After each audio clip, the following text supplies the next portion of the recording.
Alrighty, let's go. Welcome back to another episode of the Squishy Sports Podcast, reviewing Finals Week 1 and the last regular season round, NRLW Week 11. But holy dooly, that first week of Finals, absolutely bonkers. Call it like recency bias, but probably one of the best ever Finals weeks I've ever seen in my lifetime of NRL. 4 absolutely cracking games. Not only did they live up to the hype, but probably even more than that. And in my opinion, probably had the absolute game of the year and one of the probably top 5 games I've ever watched in my whole entire life of watching rugby league.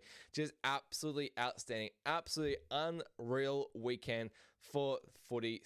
It just continues to probably be the best sport on the planet. So we are now down. We said goodbye to 2 teams, and one of those 2 teams was my poor Wars.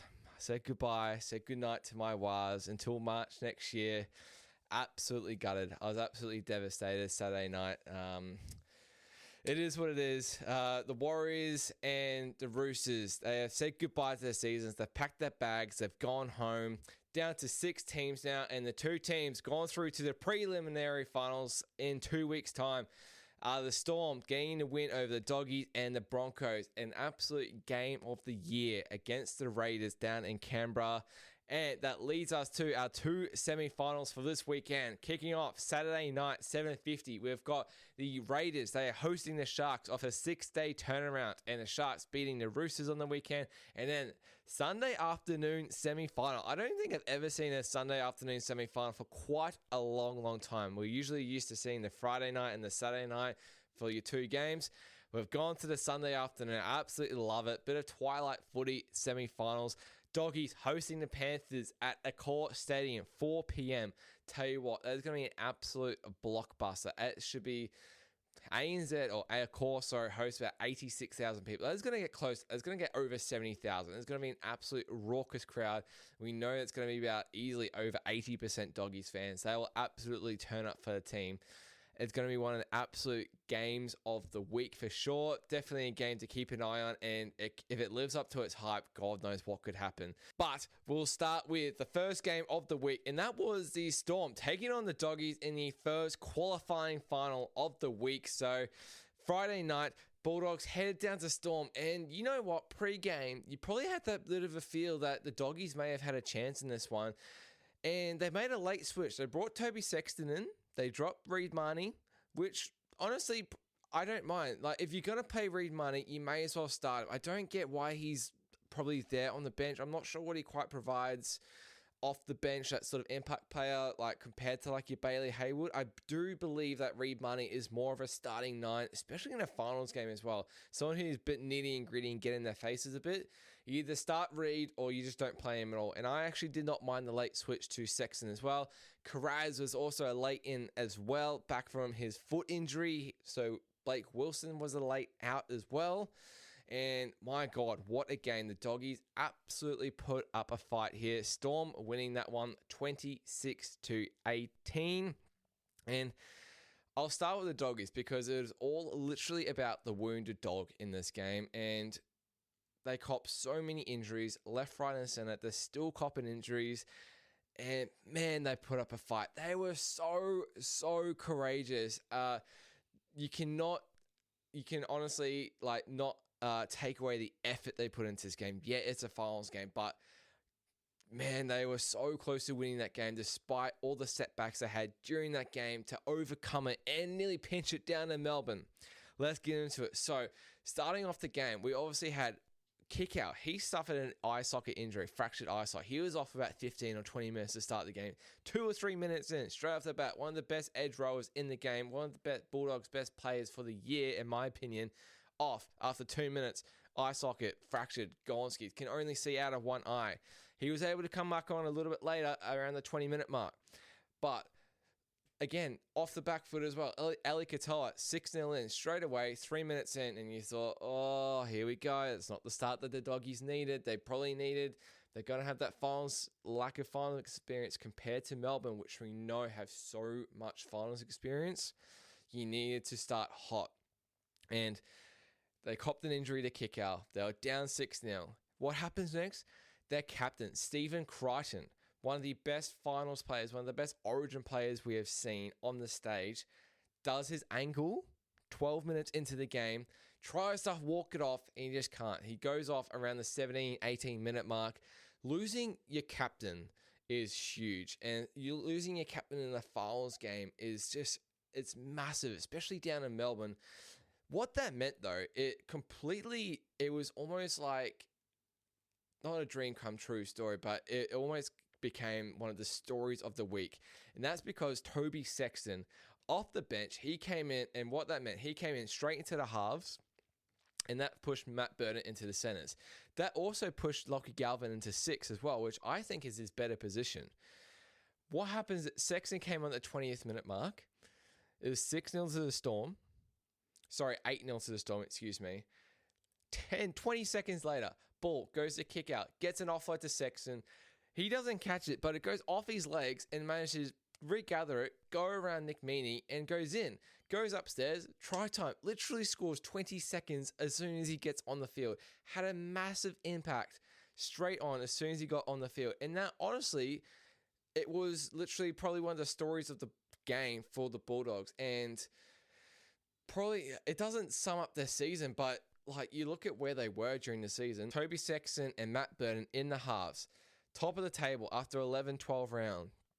In comes Lockie Galvin. They try to make it fit with Lockie Galvin coming off the bench, or try to make it work with Galvin at 6, Sexton at 7, pushing Burton to the centers. It just was never quite working. Just was never quite gelling together. Tried to bring Sexton off the bench here and there late in the game. It was just never quite working. Like, they were top of the table with Sexton at the 7, at the helm there, with Burton at 6. And what a surprise. As soon as he comes back on, the Doggies on attack just look so much more controlled, so much more better, running deeper into the line and creating more opportunities as well. So he was able to score the down 8-6 from there. And then they just held on, kept persisting as well. Get a try just before halftime as well. Lovely try by Carraz. Cut out ball by Tracy to the right side. Bang. Doggies leave 12-8. And I believe they went into Storm were able to jag a try just before halftime through Lasardi and through lovely Munster assist. So they were going into halftime. They're down 14-12 at halftime. Crichton's gone. Kickow's got an eye socket. You've got Sexton, who's just come off the bench, into the halves. You put your number 6 into the centers as well. So much can go wrong, but they just kept holding on and holding on. And they took the lead with 20 minutes to go. They spread it left. Matt Burton, he gets the ball around sort of 10-15 minutes out, and he just guns it. He had nothing but focus, and he just had eyes for that try line. And he just ran a hard line. He made a Storm player miss a tackle, and he just got over. And that was just a true motivation and true grunt. He wanted that try, and he got it. They took the lead. He got the conversion, 18-14. The Boggies are up in Melbourne with 20 minutes to go in this game. And we all know what happened at the end there. So Wishart scores a try 15 minutes to go, just after he comes on as well.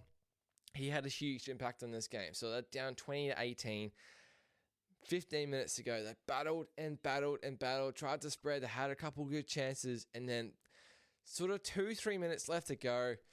They had a chance. Last tackle. They go left. They give it to kick out. He kind of gets tackled, throws the offload basketball pass, and Warbrick collects the intercept and runs 85 meters for the winning try to win 26-18 for the Storm. But so much to be proud of if you're a Bulldogs fan in that game. So much to be proud of, especially if you're a Bulldogs player as well. Had the heartbreak last year. They finished in the bottom 4 of the top 8. They hosted a final against Manly, and they just kind of lacked that finals experience, just that final touch against Manly. They bowed out in the first week of the finals last year, and I really think that loss last year really did help that experience, and they're really going to, obviously it helps having that second chance now. They're really going to take a lot of that experience from last year and just the weekend gone into playing the Panthers this weekend. It's going to be a super interesting game. They were rumored, well, not rumored, they were definitely talks they were going to be very, very wounded. But we've heard some good news later today. They're going to have Bronson Sherry back for this game. They're going to have Sexton. He's good to go. He said he's fresh as a daisy, and they're going to have Kickout as well. So those three players were looking unlikely to suit up this week. Looks like those three will suit up. Montoya is looking unlikely to play in that game. But just go quickly back to the game. Connor Tracy, he was huge for the Doggies. As I said, he had that cutter ball for Carraz for that try in the first half. He ran for 250 meters. He was huge. As I said, Matt Burton, I thought he was excellent. He's played a couple games at centre this year, mainly 5'8", but he had 6 tackle breaks in this game as well. It kind of looked like that origin Matt Burton, like why he's being picked for New South Wales in the centre before. And it would not shock me if he is one of the centres for the Kangaroos in the Ashes later this year as well. One of the things I thought with the Doggies, though, and what really cost them, if you look at the stat sheet, 61 missed tackles. 61 that is a huge number, particularly in the finals game, particularly in a team that's actually like pride like themselves on defense in like the last year and like the last 2 years as well. 61 missed tackles. That is just too big of a number in finals, and it's going to be really hard to win games when you're having 61 missed tackles. You look at all the other stats, completion rates, hit ups, run meters, kick meters, all very, very similar. They gave themselves good chances, but the defense, when it mattered, as I said, you can't be having 61 missed tackles in a finals game in Melbourne and expect to come away with the win there. Another one as well, part of that was Bailey Haywood. He started at 9 and he was pretty much 9 for most of the game, right? Because Sexton had to come on. Look, he had 51 tackles. 15 missed tackles, though. He was 25% of those missed tackles for the Dogs. 15 missed tackles is a huge number, and yeah, just not one of the better performances by Bailey Haywood. Effort was clearly there, 51 tackles, but 15 missed, so not a greatest efficiency there. And I don't want to bag out the kid. This is not me bagging out Lockie Galvin, but I did think he was just a little bit quiet at the end when it mattered. As I said, I know Toby Sexton kind of took control a little bit of that, of the attack there. But I just thought for a 19, I know he's only 19 and it's his first finals game, but for a marquee signing during the mid-year as well, one of the absolute biggest signings of the year, in the middle of the year, I just thought he was I don't think he got the ball for the last 2 sets at all. If he did, he just caught and passed. It was just a little bit of a shame, and I really hope he takes the game on a little bit more next week. He's going to have to. We know what Galvin can do with his running game, but we know he's a little bit better when it's just not structured. And he's just playing his own free-for-all running game, which is what Benji at the Tigers allowed him to do. It does look like since he's joined the Doggies, it just hasn't happened as much. He's had to kind of learn a bit more of a structured sort of play. It's not quite his style. And I would love to see him just unhinge a little bit and hopefully let off the shackles a little bit and just be able to run the ball a bit more. His running game is so dynamic. He has so many assists for Tigers last year doing that. And I really think it's a key aspect to this Doggies attack if possible. So, as I said, this is not me bagging out Lockie Galvin. He's going to learn so much from that first finals game and hopefully take it on to this weekend as well, and obviously the future. They'll keep featuring in the finals. They've got a really solid team as well, the Doggies. I just really want to see Lockie Galvin probably take charge a little bit more in that game. Carraz, I thought he was awesome. As I said, he scored that try. He was clutching at his foot. He'd just come back from a foot injury. He's clutching at that foot pretty much most of that game as well. I think he's going to be lining up. I think he's going to be named in TLT, today for the Doggies when you're listening to this. He is a massive in. He is such good meterage out of their own half. Montoya looks like he'll be unlikely to play. Tawala looks like his season is done, so they're going to need Blake Wilson to come in, and they're definitely going to need Carraz to back up as well. I said, I know Bronson Sherry's coming in. I'm not sure who's going to come in as the other center. Obviously, you've got Renakama there. Do they just start Sexton and Galvin in the halves and just put Burton straight in the centers? It's a huge loss losing Crichton and your captain all in one. But as I said, I was really chuffed with how the Doggies play. I know they lost, but considering the circumstances they had in the middle of the game, Serraldo in his third year of coaching against Bellamy, who's has so much success, as we know, in the NRL, I think you can hold your head up high as a Doggies fan. And really, you never know what can happen this weekend. If they can play similar to what they did, and they know the team that they're going to have going into this game, and hopefully there's no injuries for them during the game, anything like that, I think they've really got a serious chance. I really, really do. And you know they're going to put up a massive fight. I do like them to cover the first half line. I really think it's going to be a tight game in that first half against the Panthers. Going to the Storm, and look, it's one of those, credit to the Storm, obviously. They got the job done, 26-18. They got the win, right? But if you were to look at their performance, it kind of does sum up how their regular season has gone. They've got the wins. Obviously they finished the top four. They finished second on the table. But you look at them as finishing second on the table, but some of their wins that they had just weren't that convincing. They just weren't as convincing as the normal Melbourne Storm footy that we actually know and what they're capable of, especially since last year, the last 5 years, the last 10 years, the last 15 years. Hell, since when they won back in 2007, they've had that capability of playing a lot better than what they did. I know Bellamy's going to look at that game, and I can tell he was so frustrated by the way that they were playing during the game. I said, I know they got the win, but now they've got 2 weeks to prepare for a preliminary final, either against the Raiders or the Sharks. And they're going to have to really use those 2 weeks as well. Because honestly, let's say Raiders were there in that prelim next week. You give them a red hot crack. You give them Raiders a red hot crack to go down to Melbourne and actually go win that game. If Melbourne were to play similar to what they did. One of the standouts, one of players of the game, I thought, Jonah Pezzett. This is awesome to see as well. Guy coming off an ACL injury last year. He was rumoured to go to sign a big deal with Newcastle and actually be a starting half and get that opportunity. He got offered big money as well. As I said, just coming off an ACL as well. He's just come back recently in Q Cup for the Sunny Coast Falcons as well in the last month or so. And it was awesome to see. I believe it was one of his first finals games, definitely starting at 7 as well.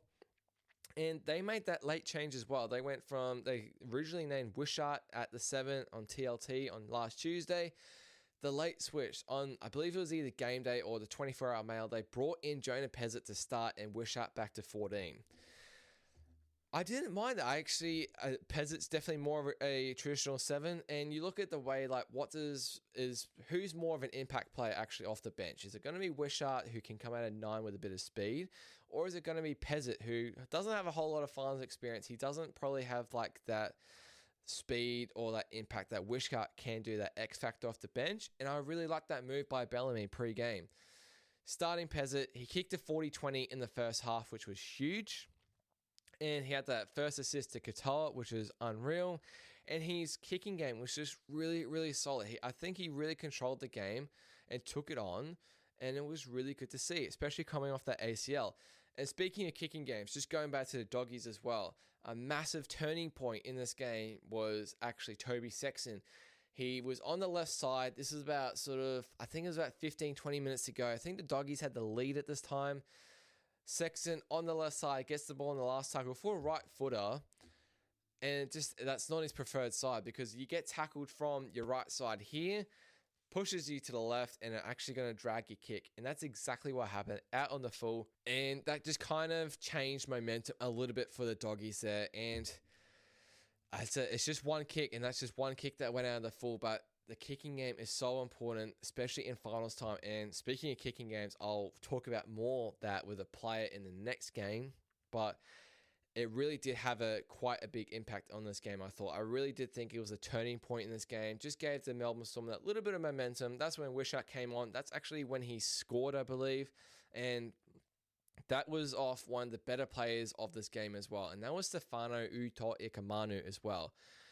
I've talked about it a couple times on my podcast as well. Ever since Origin and ever since Origin camp, and Bellamy was in that Origin camp as well, he has gone from here to here.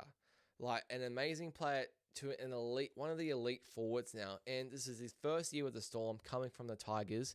And man, he stepped up.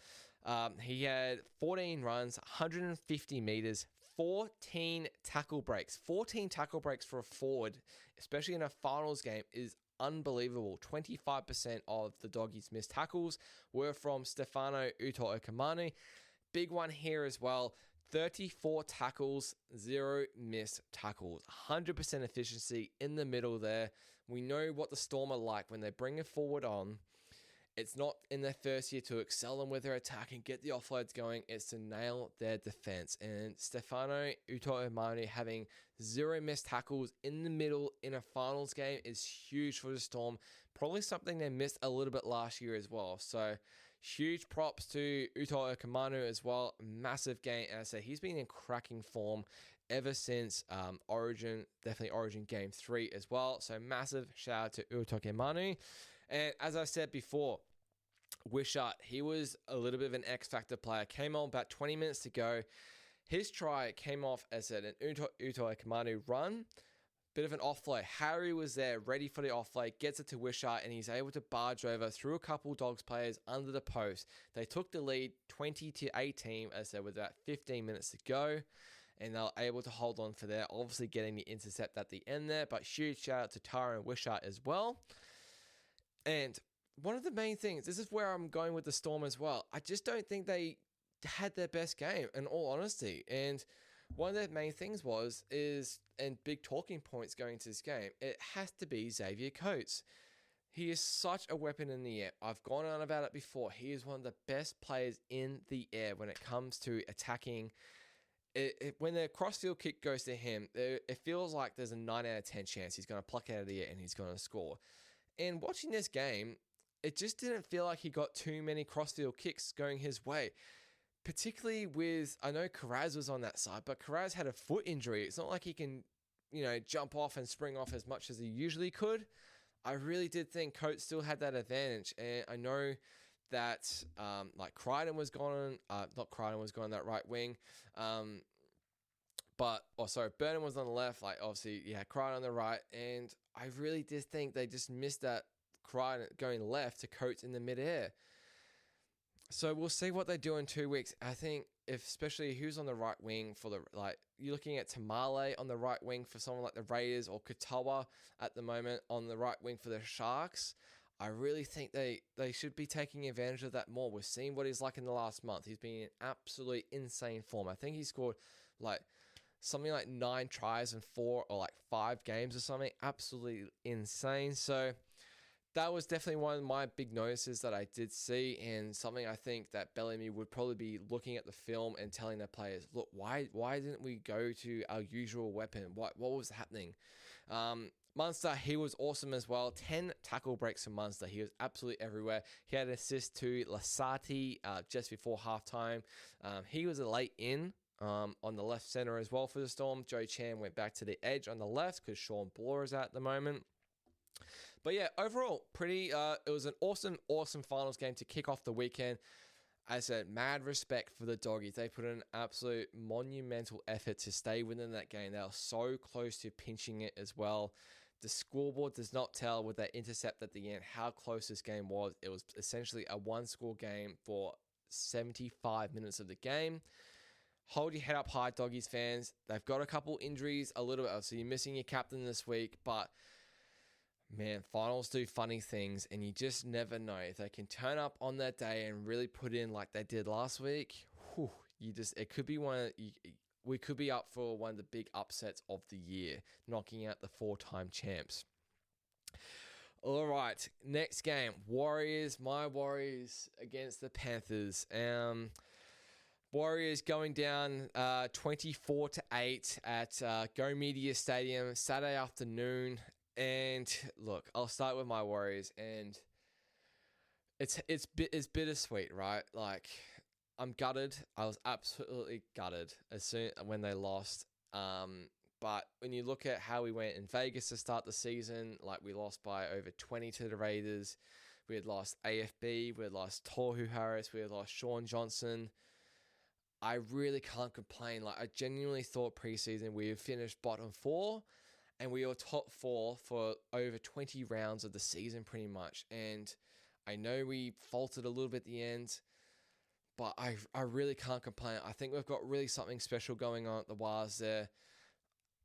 It was clear to see that we really did miss Luke Metcalf and Mitch Barnett in this game. I was like, obviously you can't take anything back now. Obviously they're injured. Injuries happen in footy.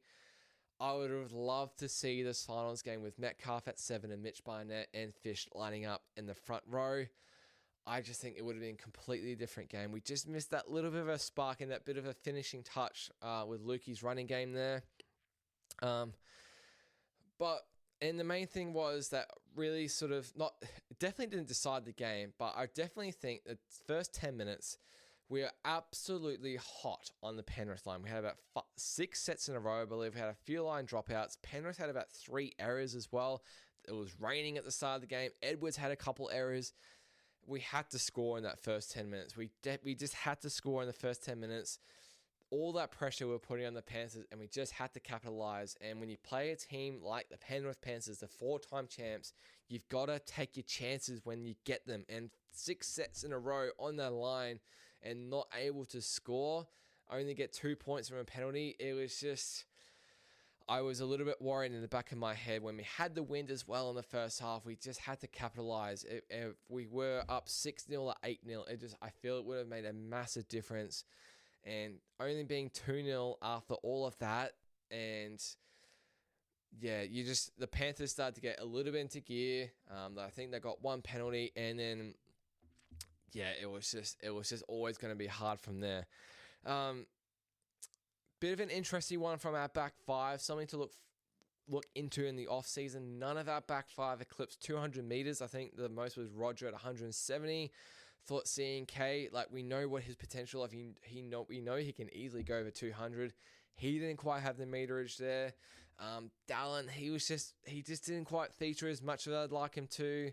I thought, like, Lecker, he was a late switch to center, and he's never played center before, not that I know of, and it was almost clear to see that he hadn't played too much center. Capewell was a late switch back to the edge.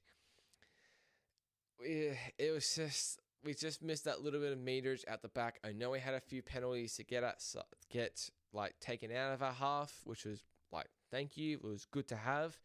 We just couldn't quite polish it off, and we did really miss someone in our back 5 going for over 200 meters, taking those big runs that we had. Fisher Harris, obviously his old side as well, team he's won 4 premierships with. Panthers co-captain as well. Now the Warriors captain, and the Panthers were always going to target him. They know what he's like. They know how important he was to their side, and especially to the Warriors side this year, especially in a finals game with so much experience he's got. He played out 50 minutes, I believe. He only had 9 runs, which was really surprising. He ran for under 100 meters, which I thought was quite surprising. He had 43 tackles though, 0 miss, which is good to see. The only thing about him being 0 miss is him and Aaron Clark were the only ones to have 0 missed tackles out of our starting 13. Everyone else, I believe, bar 2, missed at least 1 tackle in that game. 45 missed tackles for the game. And if you're going to, same thing as a doggy, if you're going to have 45 missed tackles against a team like the Penrith Panthers, you better hope your attack is bloody lightning on the day and that you can actually score more than 1 try, because it's going to be a hard one to come back from. I thought, like, that penalty that we had, like, we got a penalty straight at the start of the game, didn't kick out a touch. And we just really did miss those finishing touches.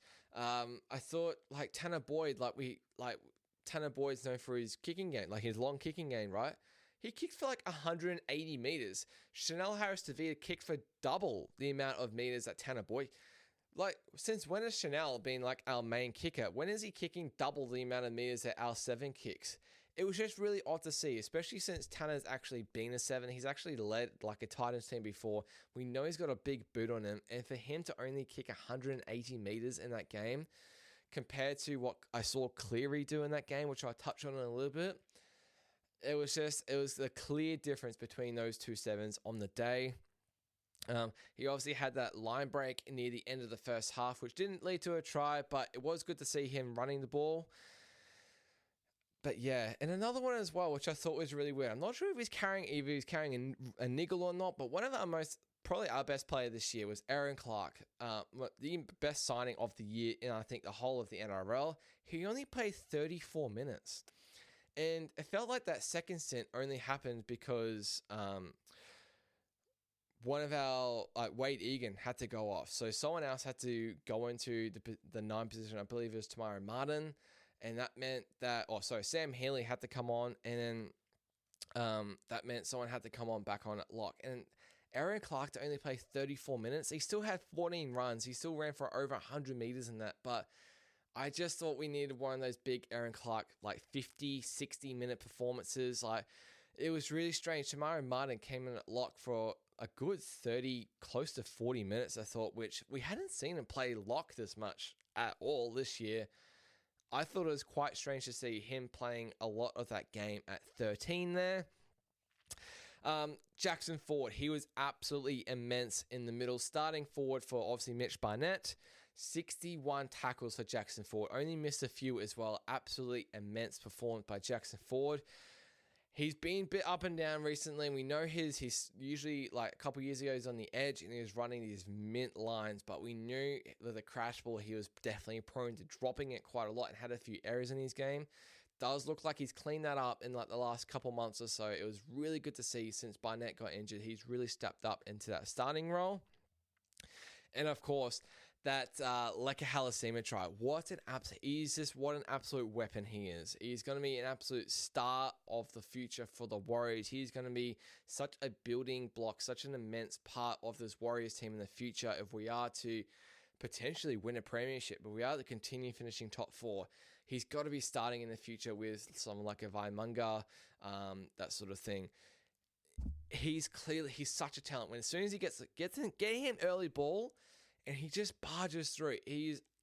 I love it. And that's what he did for his try. He got the ball and he just backed himself and he got the try. Touching on the Panthers now. As I said, one of the massive, massive differences in this game was clearly the kicking game of Nathan Cleary. And I honestly did not think the Panthers were as amazing as what the scoreboard shows. I really didn't think that. And you can come at me for saying that as a Wires fan, but I really didn't think 24-8 summed up how the game went. And we were in it for most of that game. Going back to Nathan Cleary, his kicking game was like death by 1,000 cuts. And it had me nervous the whole game, had me on the edge of the seat the whole game. He had 4 forced dropouts, which is super impressive. He kicks for 694 meters, which is more than what our Warriors halves were combined as well. So his kicking game was absolutely vital for the Panthers. Really got him out of trouble when it mattered, but it was those grubbers in the wet in the in goal. Chance just had no idea, and it just didn't seem like he was in the correct position either to actually be ready for that grubber. He was kicking early on 4th. He was running it on 5th. He really did take control of this Panthers side, as per usual, in a finals game in September.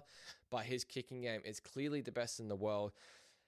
When we had that pressure on against the Panthers in the first 10 minutes, I believe they had a goal line dropout to us. And I was like, yes, come on. This is another chance. We're applying the pressure here. He manages to manufacture this goal line dropout purposefully, hits it off the belly of the ball, straight along the ground and straight into touch 15 minutes out. Absolutely clinical. They get the ball back. And that's just the difference that Nathan Cleary does compared to your other 7s in the comp. I don't think there's any other halfbacks in the comp that are actually doing that shit and actually thinking of that shit on the spot. And someone who continues to practice it over and over again.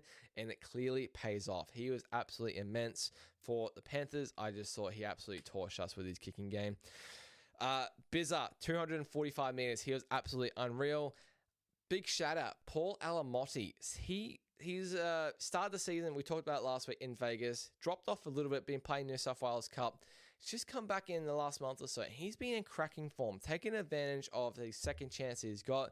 He had an early line break right at the start, which is, very concerning missed tackles. He had 7 tackle breaks for the game. I believe he had an assist for that Casey McLean try as well. And I thought Isaiah Papali'i off the bench was absolutely huge for the Panthers. One of the absolute game changers. Scored a try off that Cleary pass as well. He nearly scored another as well. He was absolutely immense off the bench. One of the signings for the Panthers in the offseason, again, from the Tigers. I won't lie, it's not like he's been absolutely lights out all year, but when it mattered off the bench, he was absolutely killer, and he absolutely torched us. Hate to see it. Moses Leota up against Fish as well. I really thought he took it to Fish. You saw them actually bicker a little bit and get together, which is, I mean, I thought they were like brothers. I think they've got a business together, and they were like fighting, and I was like, what the... If these two are fighting, then I've got no chance of ever having friends in the future and like continuously, because these guys like getting into each other's faces, you just don't see it. So that was quite interesting to see, I thought. But we'll talk about these tries, because Schneider, I thought he was a double movement. I won't lie, I did think it was a double movement. Again, it was poor defense though. So like I can't again, poor defense from the Warriors, but probably was a little bit of a double movement. And then the absolute killer for us when I believe it was 12-2 to the Panthers. We just scored with Lecker, got it back to 12-8. We're applying the pressure. We get a long kick deep into the Panthers in goal. Alamotti just manages to keep it in. He saves it, able to get out of the in goal just by about, not even a meter. We pin them inside their 20. Yes, the win is behind them. We pin them inside their own 20. Nathan Cleary just bombs it out. I had no idea where C&K was for this kick return. It didn't look like he was nowhere in the vicinity. I'm not sure what happened. The ball bounces twice. Especially on our halfway line as well. Like, such a good opportunity. Bounces twice. Back to the Panthers, like Lindsay Smith gets it, offloads to, I believe it was Blaze Talangi. He gives it off to Alamotti, offloads it to Casey McLean. Forward pass as well, which, look, the ref wasn't really in the picture there because the play was happening so fast, but it was a forward pass. And Casey McLean scores, and that was the dagger. That was just a huge, huge dagger for the Warriors there. That pretty much put the game out of sights there. We were down by 10 after that. It was 18-8 after that, and that was just an absolute killer blow. And then right at the end, Lecker, I believe he makes a break, just kind of fumbles the pass a little bit. Bizza picks it up and runs down the end with 5 minutes to go to seal the deal for the Panthers. But again, if you look at the Panthers' performance, I really didn't think the scoreboard showed how the game actually was. Yes, they're 100% expected to win. They covered the line. No one really gave the Warriors a chance, but we'll see how the Panthers go this week. I really do believe the Doggies put up the effort that they did like on Friday against Melbourne, and then Panthers played similar to how they did. We're up for a cracking game on Sunday. But the main thing is it's going to be Cleary's kicking game. That is going to decide it all. So we'll see. Absolutely keen as for that game. But yeah, another year for the Wires. Definitely exceeded my expectations. I really can't complain too much. A lot to look forward to next year. Lukey's going to be back. Mitch Barnett's going to be back as well. Apparently we're shopping for AKP, which is good. We've got Hazen Mellars. He's just signed as well, which is really good to see. We're keeping these young guns. We're keeping Lecker. We're keeping Valmunga. We're keeping Laban. Awesome to see. Got a good coach. I love Andrew Webster. A lot to look forward to for the Warriors in the coming years. All right, third final, Saturday night, and I was watching this with a good mate of mine. This one, a big Roosters fan. Sharkies going down to the Roosters, and it was a really good game. This one, final score I believe was 18-8, or 18-8, or 18-6, and honestly, I thought for the most of the first half that the Roosters were probably the better team, and Sharkies held their own, held the defense. Especially for the first 30 minutes, it had so much pressure going on for them there. And Roosters just didn't quite capitalize on opportunities. So with the Sharkies, obviously we had the Toby Rudolph match-winning try with that 5 minutes to go. Really great play. Blake Brayley gives him the crash ball, and he just targets Teddy. Was in the front line on that line, which you don't see often, especially in the middle.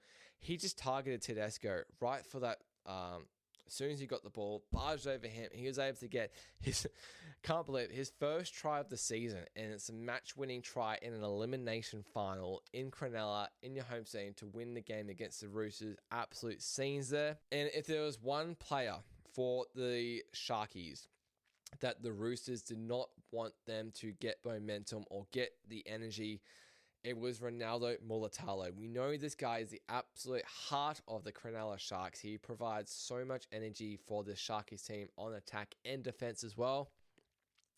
For him to score a double in about 5 minutes in the first half was absolutely killer for the Roosters.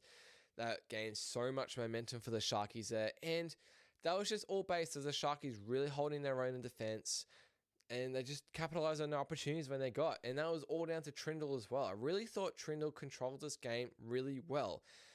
Obviously, your talks that how's Hines going to go when it comes to finals and that sort of thing, pressure, that sort of thing. But I really did think Trindle held his own in this game and actually took control of this game a little bit more than Nicho Hines did. Kicked really well, had 2 try assists to Ronnie.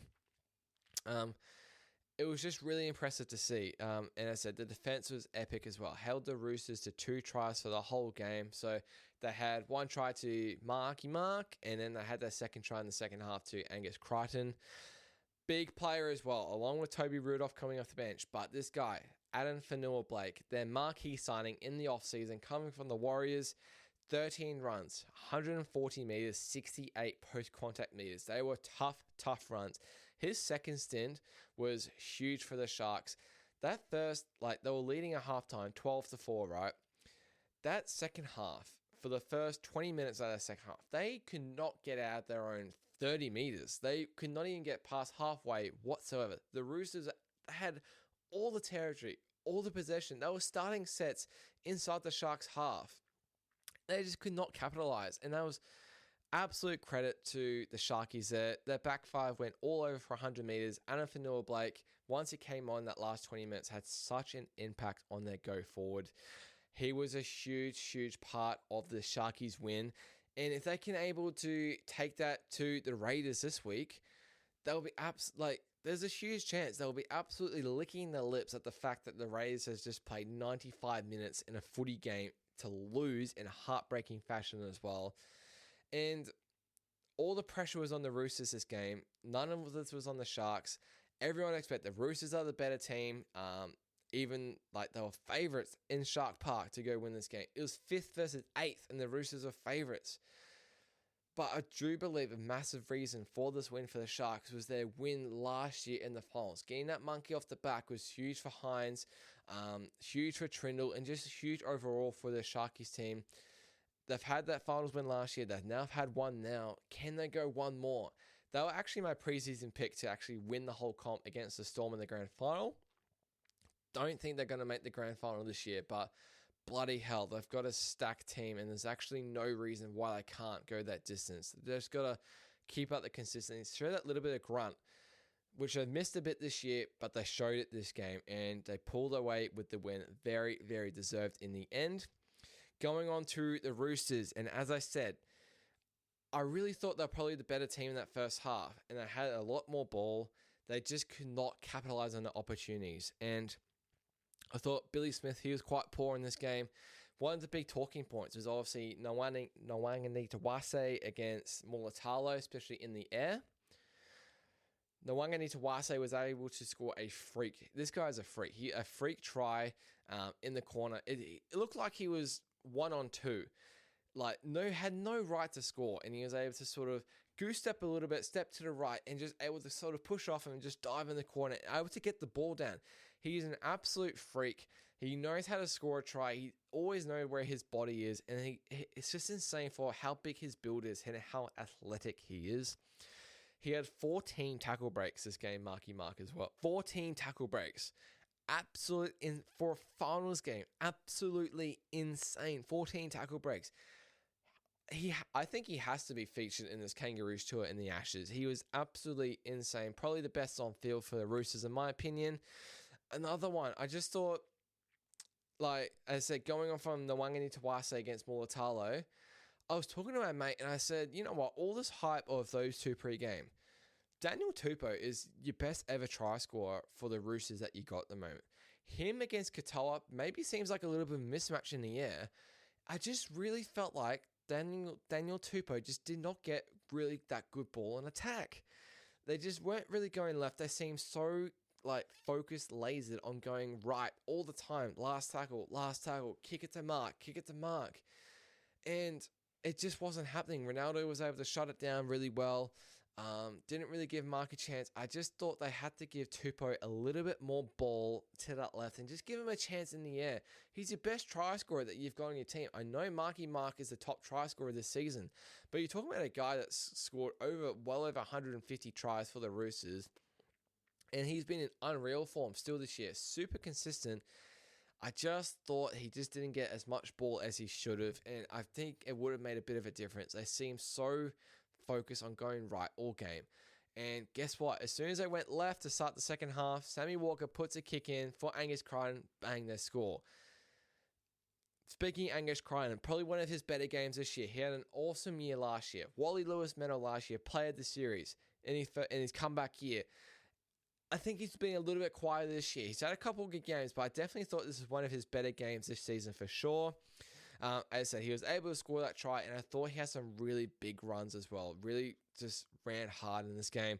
Victor Radley, he had 33 tackles and 0 missed at lock there as well, which is good to see.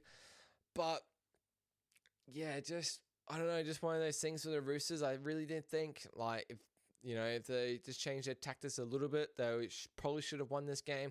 Thought Tedesco, he was a bit quiet. Obviously, he had that assist to Marky Mark.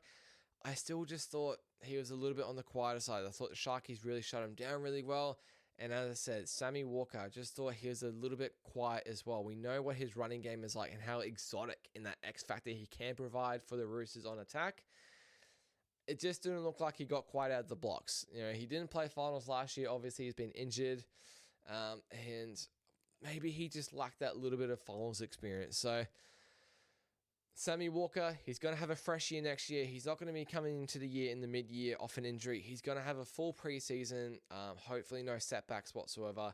He's going to be ready for week 1 in the Roosters next year, and we'll see how they go. He'll build a lot from that performance there. But Sharkies getting the win over the Roosters there. Holy dooly, this last game. This, as I said, Raiders, Broncos. Broncos defeating the Raiders 29-28. And oh my goodness gracious me. Was this the absolute game of the year, game of the week, game of the decade, or what? We compare us to, you compare it to grand final. We've had some cracking grand finals. 2015 was great. 2023 was unreal as well. Before my time, you got 1997 as well. Another game that I can think of, State of Origin 2022 Game 3, where the Go Dozer, the charge down. I thought that was an immense game the whole way through. Another one that I can think of in finals games was 2010 Roosters against the Tigers, where nearly went for 100 minutes. That was where Braithen Nasser kicked that field goal on the siren in regular time to send it to extra time. That was that huge hit on Frank Paul Nuasala, I think it was. Get the ball off the scrum, kick the field goal, and then Sean Kennedy-Dale gets the intercept off, I believe it was Robbie Farah in that final.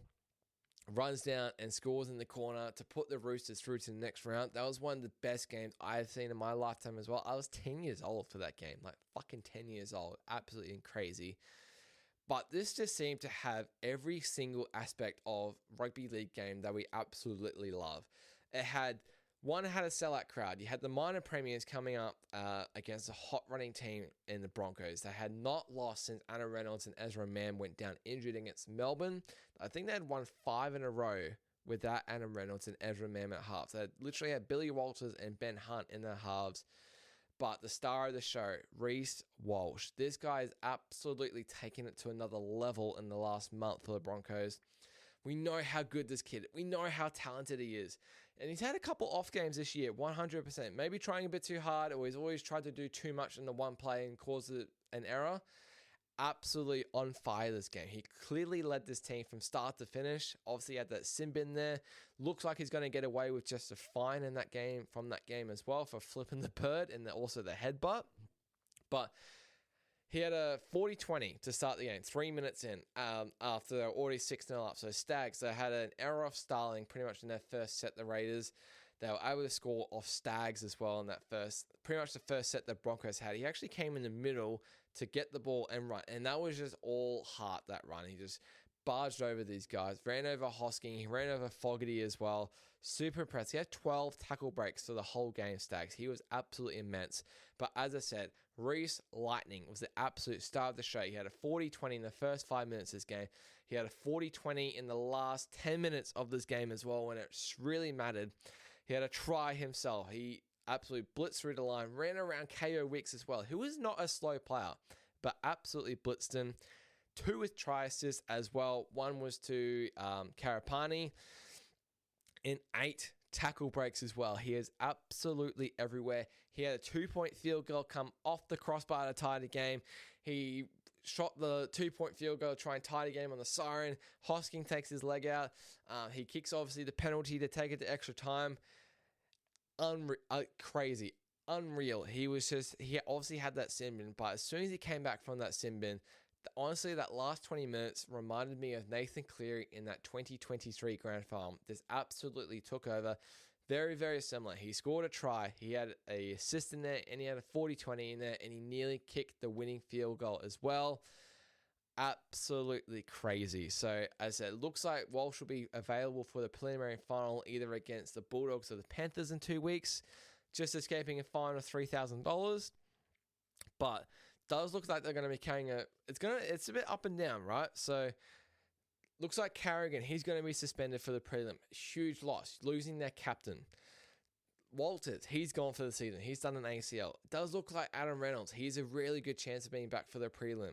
Maybe Ezra and maybe Willison as well. That's 3 key ins for those players as well. It's going to be really interesting to see how Adam Reynolds fits back into this side. I'm going to say that Ben Hunt will play 6 and Reynolds will come back and play 7. Whether Ezra comes back and they both go back in the halves and Hunt goes at 9 because obviously no more Walters anymore. Corey Pakes has been really doing a job at 9. It's going to be really interesting to see. But this was just absolutely crazy. As it is 28-12 with 15 minutes to go. Broncos, it just had 2 men off the field. It was 12-11 at one stage. Hudson Young and Reece Walsh went into bin. Absolutely crazy. Then Carrigan goes in the bin. 12-11.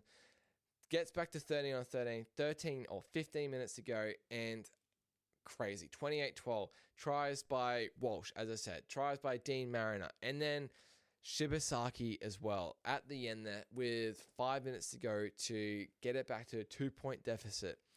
Absolutely crazy game. Goes to extra time. Back and forth. Starts with extra time. 5 minutes each way. Honestly, the Raiders had won this game twice. And I've never seen this before. After, so Walshy missed that 2-point field goal at the end of regular time to send it to extra time. He's missed it, but Hosting takes out his leg. Ashley Klein hasn't seen that yet. And ball goes dead. And Raiders fans start celebrating hard, absolutely going raucous. Ricky Stewart, he starts carrying on, absolutely ballistic.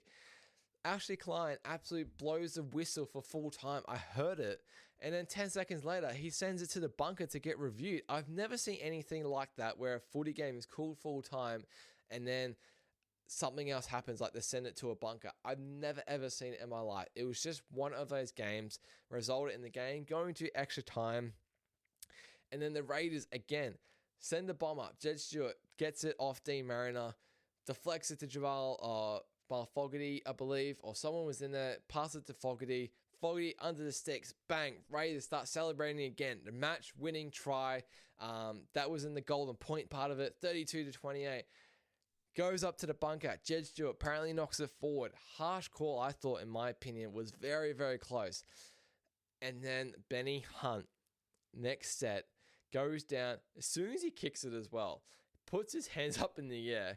Commentator said he put his hands up in the air as well. It looked good in the air.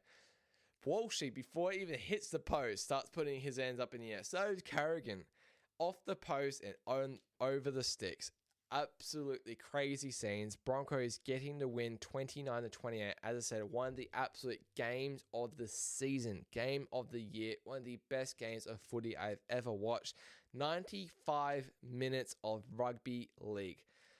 95 minutes of pure rugby league. You absolutely love to see it. And these two teams should be top 4, and they were for top reason.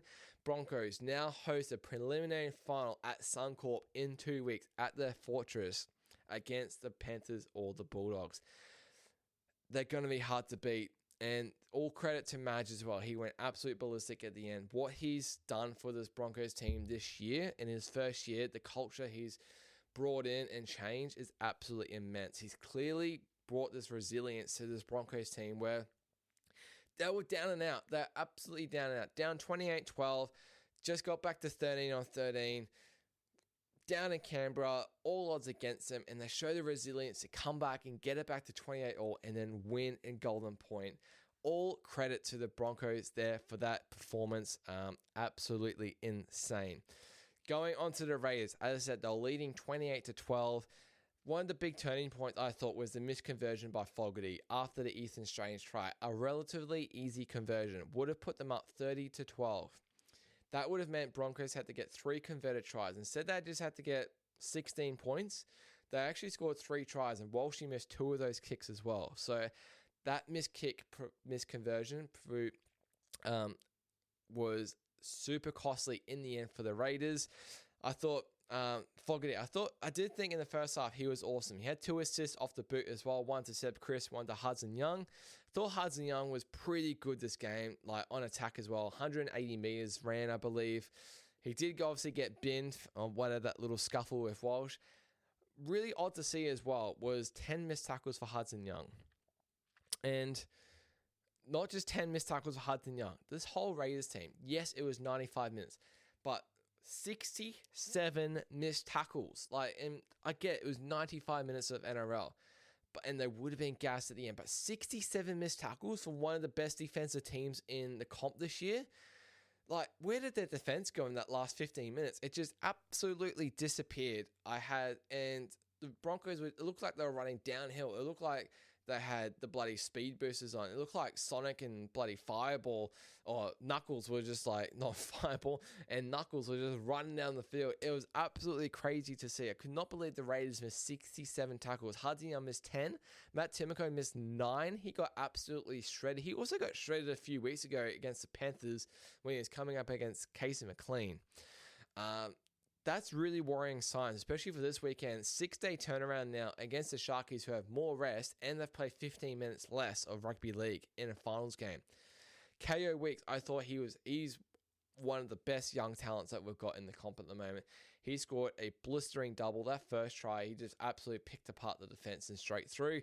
And then the second one, able to get the ball off a drop ball from the Broncos and run 95 meters to score under the sticks. That was to take the lead 24-12, and that was after 12. That was 13-12 or 12-11 at that point. You thought the Raiders had it done by then. As I said, 28-12, 15 minutes to go, and they did not win at home. After what they've done all season, winning, I think they won 21 games, and then to do that, you just got to wonder if that is a lack of finals experience, and I think it was. And Fogarty kind of just started playing not softer, just wasn't as dynamic as what he was in that first half. And I believe they had six players playing their first finals game as well. So we'll see how they go. I really don't hope they lose in a straight set. So it would be such a shame to see. They've had such a good season. It would be such a shame to see them bow out in a straight set. I don't think they will. I do think they'll win against the Sharkies next week, but hey, the Sharkies, they're full of confidence right now. They said they won a finals game last year to get that monkey off the back, and now they've just beaten the Roosters. That is huge for them. All right, so that was my review of, as I said, one of the absolute games of the year. One of the best games of footy I've ever seen in my entire life. Broncos getting the win against the Raiders 29-28. Now, Broncos have a week off. They know they're going to be playing the Panthers or the Bulldogs in 2 weeks' time. The Raiders now a 6-day turnaround. They still stay in Canberra, but now they've got the Sharkies to deal with. How do they come back off a 6-day turnaround off a 95-minute rugby league game? This will be all down to Ricky Stewart in this game. Joe Tarpany's really got to step up in this game, and I think Foggy, he's got to play an 80-minute game. They're going to go beat the Sharkies. So super interesting to see. that is my finals week 1 NRL review of those 4 games. Obviously, we've got 2 games this weekend, then we've got 2 prelims. We've got 5 games to go for the season, guys. Oh, what a season. It's gone far out. It's gone so quick, but we've got 5 games to go for the season, and that is my wrap on one of the best finals weeks I've ever seen in my lifetime of watching rugby league. Such a pleasure to watch. As I was going to say as a neutral fan, but even as my Warriors lost, I still thought it was an amazing weekend of finals. Alrighty. NRLW Round 11 review, the last round of the regular season. We knew last week that the Roosters and the Broncos sides were guaranteed to make the top 2 and get that week off for the first week of finals. So being a top 6, your top 2 get the first week off, and then it goes 3rd versus 6th, and it goes 4th versus 5th. They'll go on to play the Roosters and the Broncos the week after. So we kind of knew who the sort of the top 5 sides were, but we did think we knew that the Titans and the Eagles, they were going to be battling for a top 8 spot. The Titans were in full control of their destiny. If they won, they made the finals, and they were able to get a golden point win against the Raiders to get into the finals, because the Eagles, they played the night before. They absolutely smashed the Bulldogs 44-10 to get into that top 6, no matter what. Or not no matter what, to temporarily get them to that top 6. And then they just had to watch the hope that the Raiders were to lose that one. Unfortunately, that didn't. So we have now got our first week of NRLW Finals lined up, ready to go. Both games are on a Saturday. First one, 2:30 in the afternoon. Titans are heading to Newcastle to play the Knights. And we've got the Sharkies heading to Townsville to play the Cowboys. So we'll go through the results from the weekend that just was, because they're going to be 2 cracking games to watch this weekend for sure. First game, and the Roosters defeating the Sharks 40-10. The Sharks, they finished 5th for the season, and they're the defending champs as well. So bit of playoff revenge as well. They played each other in the grand final last year. Roosters, they've gone through the whole regular season undefeated, 11 from 11, absolutely immense. Finished on a points difference of 240. They've scored 366 points this year, 11 from 11. Did not even look like losing at all. Fressard, she scored a double. Isabel Kelly, she ran for 213 meters, but the big story for this Roosters ladies side is Taryn Aiken, one of their star players, copping an ACL. So she is definitely not going to be featuring for the finals, and she may even be out for even the early stages of the season next year. Such a shame. She has been such a standout for the Roosters side this year. So going to be a big loss heading to the finals. It does look like, probably the Broncos and the Roosters will play each other in the grand final. They are the 2 superstar teams of this comp. That is a huge loss for this Roosters side. All right, second game of the week.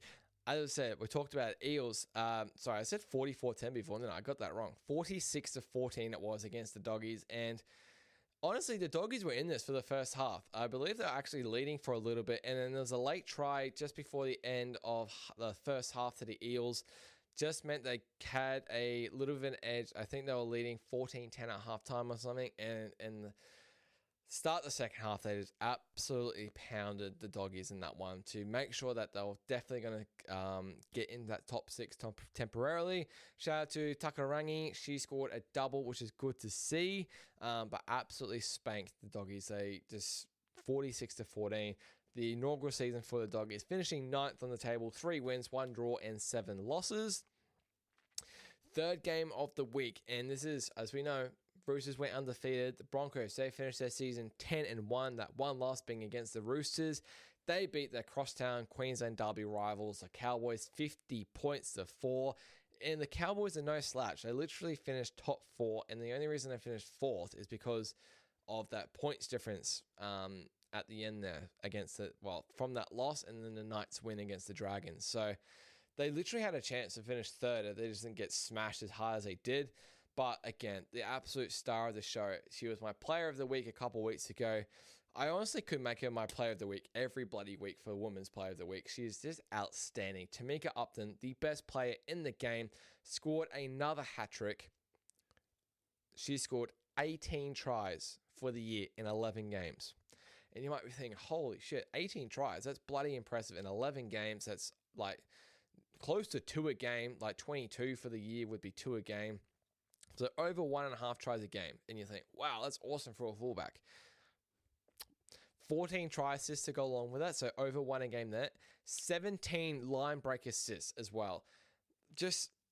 And I think 18 line breaks. She leads the comp in all 4 of those categories. Like, literally leads the comp in all 4 of those categories. She's so clearly the best player in this comp. It's absolutely ridiculous. Her speed is immense. The Queensland fullback, back going home this year from the Cowboys. She was at the Knights for the first couple of years at NRLW. What a loss for Newcastle that is. Like, she is such an immense part of this Broncos team. Absolute superstar she is. Shout out to Julia Robinson once again. Again, she was my player of the week, like in my first ever player of the week for Women's Player of the Week on this podcast. 263 meters, ran 8 tackle breaks, and she scored a try. She had 2 try assists and 3 line breaks. Absolute weapon, absolute beast. She finished the regular season, with the most run meters in the whole comp. It's like 2,200 or something. She's averaged 200 meters per game of running. Just absolutely literally insane. Like, she's just a center as well. Not like she's a fullback, not a winger. She is a right center. Absolutely crazy. Full credit to Julia Robinson. They absolutely tore apart the Cowboys in this game. Up 30-0 at halftime. It was just, absolutely blitzed them. Looks like they were running downhill both sides of the field. Full credit to the Broncos. Looks like they'll be heading pretty strong into this final series with a week off. And then this was the game of the week, and that was the Titans defeating the Raiders 17-16 at Seabar Super Stadium. Titans, I said, they had control of their destiny to get into the finals. They had to win, and man, did they do it the hard way or what? What a game, though. They were able to score early. They're up, I believe, 4-0. I believe they were up 8-0, and then they let the Raiders back into it hugely. They were down 16-8 halftime, the Titans. And they were leading as well, and they have to win to make the finals. Lose, and the Eels get in. So the Eels ladies would have been cheering for the Raiders hugely in this game for them to win. And Titans were able to get a 2-point, kick the penalty with about sort of 15, 20 minutes to go. Kept applying the pressure. That last 10 minutes was so stressful. They're applying the pressure to the Raiders, trying to score. And every time they made a little break, there would be an error, and they just let their chance slip. And then with 2 minutes to go, Fui Mayono, the 5'8" for the Titans, goes for a little run, puts it back inside to her edge rower. She goes through it, and then she passes it back to Fui Mayono under the sticks. Not quite close to the sticks, but Lauren Brown was able to get the conversion, 16-all, to send this game to the golden point. Shout out to Phoenix Rain Hippie for a double as well. She's been killing it this season too. And Lauren Brown, she took a shot from 30 meters out. The commentators didn't even think she's going to take a shot. She absolutely drilled it. It was going over from 40 meters. And as soon as she hit it, she absolutely knew it went over the black dot. Way more convincing than Ben Hunt's field goal that he kicked. But that was such a good moment for the Titans ladies.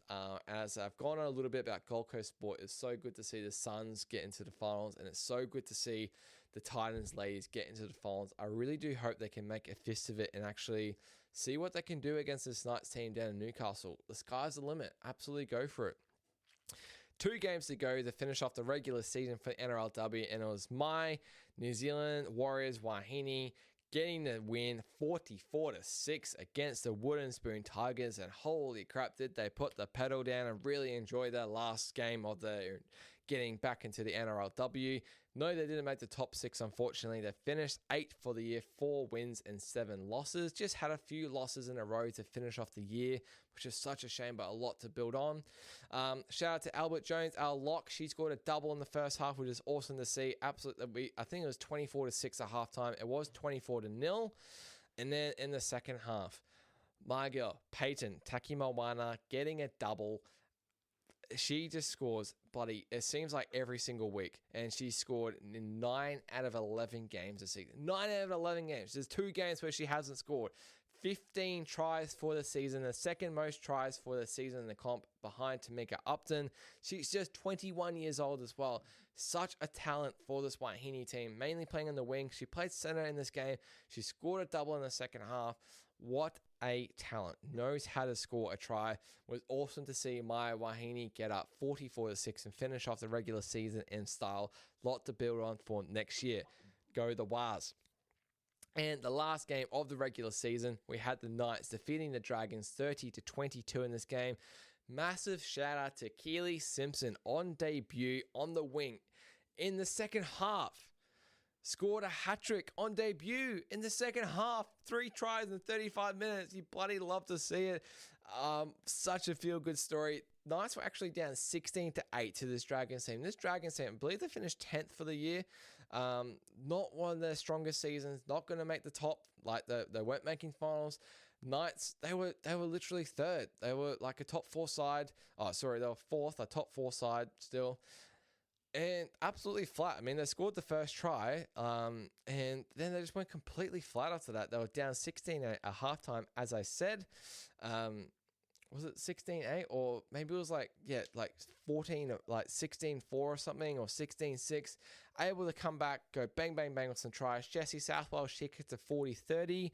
Shout out to Yasmin Clydesdale as well, as her 50th game in the NRLW as well. So we've had a few milestones for these ladies this year, which is really, really cool to see. Just shows how much this game is growing and how much these ladies love actually playing the game and want to play in the NRLW as well. So massive shout out to Yasmin Clydesdale as well for her 50th game in the NRLW. And I know she wasn't on the winning side, but I've gone on about it before. Tegan Berry, she's an absolute star of the Dragons, this fullback for the Dragons. She scored this immense solo lengths of the field try. She took the ball, like it was one pass at a dummy half to her, and from her own 10-meter line, just used her pace to her advantage and absolutely blitz through the line and outpace the fullback. Incredible try in the first half there for Tegan Berry. She is one of the immense players for the Dragons this year. One of the standout players in a bit of a lackluster Dragon side this year. So shout out to Tegan Berry. That was an awesome try. Probably my favorite try of the week. So as I said, finals game this year, we're kicking off week 1. We've got Knights and Titans in Newcastle Saturday afternoon, and following straight after that, the Cowboys play the Sharks. It looks like it looks like probably the winner of that Knights game will play the Broncos, and then the winner of the Cowboys game will play the Roosters, and that will be in Brisbane and Sydney respectively. I would say the Broncos game will be at the same time or like before the prelim for the Broncos. I really hope it's that way. Hope it's on that Friday afternoon and they get a crowd in. Obviously, you got Grand Final Day the same day as the men's NRL Grand Final Day as well, which is such a good scene for the ladies. Get them on stage, because these, like, when you get these superstar teams, especially Roosters and Broncos, they are so talented, and they have so much ability and they work so hard, and they can definitely put on a show. And we see that in Origin. We see that when Australia play, like the Jillaroos play, and New Zealand as well. These ladies are so talented. NRLW is getting better every single year. That wraps it up for the NRLW Round 11 review and the regular season. We're into the finals now. We're both into the finals. We're into the good stuff. It's in the middle of September. Such a good month. Grand Finals are just around the corner. We had not got too many games to go, but that will do it for my NRL Finals Week 1 review and Week 2 preview a little bit, and then obviously reviewing the last round, the NRLW regular season with finals just around the corner. I've been your host, Squishy. Thank you for listening. Really appreciate it. Give it a like, give me a follow, give me a subscribe. Let me know, give me comments, give me reviews. Let me know what you think. I really appreciate you watching and listening. Absolutely having a ball as always, and cheers.